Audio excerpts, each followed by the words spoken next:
Hi అండి. నమస్తే అండి. సో ఇప్పుడు మనకు అసెంబ్లీ జరుగుతుంది కదా. సో ఈ అసెంబ్లీ ఫస్ట్ అసెంబ్లీ అని చెప్పుకోవాలి. అందులో ఇది చాలా ప్రత్యేకమనే చెప్పుకోవాలి. ఎందుకంటే ఇదే అసెంబ్లీలో లాస్ట్ వైసీపీ పరిపాలన బాబు గారు అవమానపడ్డారు. సో అప్పుడు బాబు గారు అసెంబ్లీ నుంచి బయటికి రావడం జరిగింది, ఒక శబ్దం చేసి బయటికి రావడం జరిగింది. ఇప్పుడు ఎవరు ఊహించని మెజార్టీతో గెలిచి అదే అసెంబ్లీలో కూర్చొని ఈరోజు ప్రమాణ స్వీకారం చేశారు కదా, ఎలా అనుకుంటున్నారు?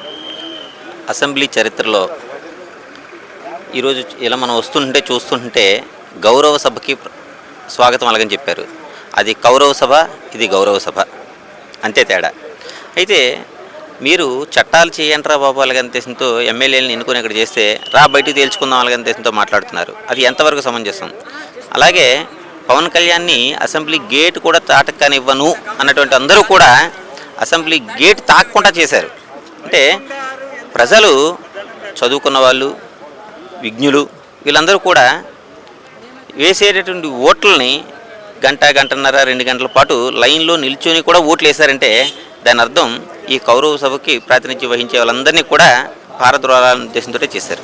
మీరేమో అలా అంటున్నారు, వైసీపీ వాళ్ళేమో ఓడిపోయిన తర్వాత ఈ ఈవీఎం మిషన్లకి ఎలా జరిగిందని దేవుడికే తెలియాలి, టీడీపీ అంత సీట్లు ఎలా గెలుస్తుందని ప్రశ్నిస్తున్నారు. 2019లో 151 సీట్లు వచ్చిన తర్వాత తెలుగుదేశం వాళ్ళు కూడా ఈవీఎంల మీద అలాగే చేశారు.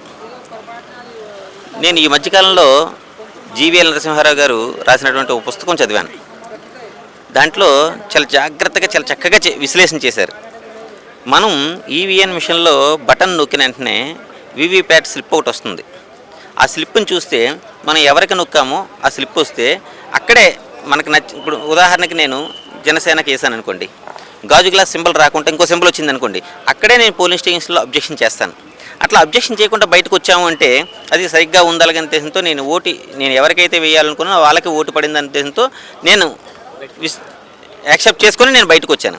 తర్వాత కూడా ఎలక్షన్లో అయిపోయిన తర్వాత కౌంటింగ్ ఏజెంట్లుగా వెళ్ళిన వాళ్ళకు కూడా ర్యాండమ్గా 3 నుంచి 5 వీవీప్యాట్ స్లిప్లను లెక్కిస్తానని చెప్పారు.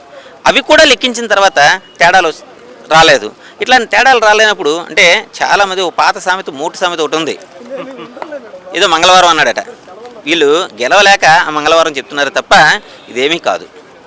ఇప్పుడు 11 సీట్లకి పరిమితి అయిన వైసీపీ ఇప్పుడు మళ్ళీ జగన్ గారు యాత్ర ద్వారా మళ్ళీ ప్రజల మధ్యలోకి వస్తానంటున్నారు. దాని గురించి అయితే ప్రధాన ప్రతిపక్షం కూడా ఉండాలనేది నేను కోరుకుంటాను. చట్టసభల్లో ప్రతిపక్షం గట్టిగా ఉంటేనే పాలకపక్షం కూడా ఒళ్ళు దగ్గర పెట్టుకుని పనిచేస్తుంది. కానీ ప్రతిపక్షానికి కూడా పరిమితం చేయకుండా 11 మందిని క్రికెట్ మ్యాచ్ ఆడుకోమని చేశారు. వాళ్ళు వచ్చి ఆడుతారో లేకపోతే బయటికి వెళ్ళిపోతారో వాళ్ళే నిర్ణయం చేసుకోవాలి. యాత్రలు చేయండి. నిజంగా ప్రజలకి సరైన న్యాయం చేస్తే జగన్మోహన్ రెడ్డి గారు ఒకటి చెప్పారు, నేను చాలా బాగా యాక్సెప్ట్ చేశాను దాన్ని. ఎమ్మెల్యేలను చూసి కాదు నన్ను చూసి ఓటేయండి అన్నాడు. ఆయన చూసి ఓటేస్తే గెలిపించేవారు. ఆయన చేసేటువంటి సంక్షేమ పథకాలని ప్రజలు చేదరించారు కాబట్టే ఈ ఓటమి చెందింది. తరువాత ఈ మొత్తం ఎపిసోడ్ మొత్తంలో Pawan Kalyan man of the match.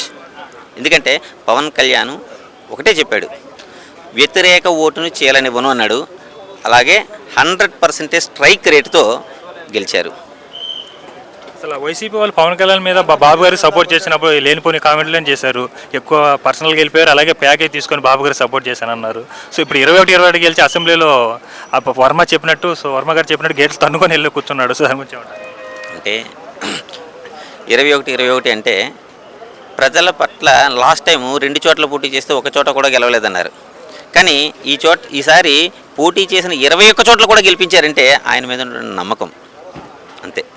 ఈ 5 ఏళ్ల పరిపాలన ఎలా ఉండబోతుందండి బాబు గారి పరిపాలన? సార్ ఎప్పుడూ కూడా పరిపాలన గతంతో పోలిస్తే బాగుంటుంది అలాగని అనుకుంటాం. ఎందుకంటే 2014 నుంచి 19 వరకు చంద్రబాబు నాయుడు గారిని చూసాం. తర్వాత 19 నుంచి 24 వరకు జగన్మోహన్ రెడ్డి గారిని చూసాం. ఇది బాగోకపోతే అది బాగోకపోతే ఇది బాగుంటేనే నెక్స్ట్ టైం కూడా గెలిపిస్తారు. Thank you.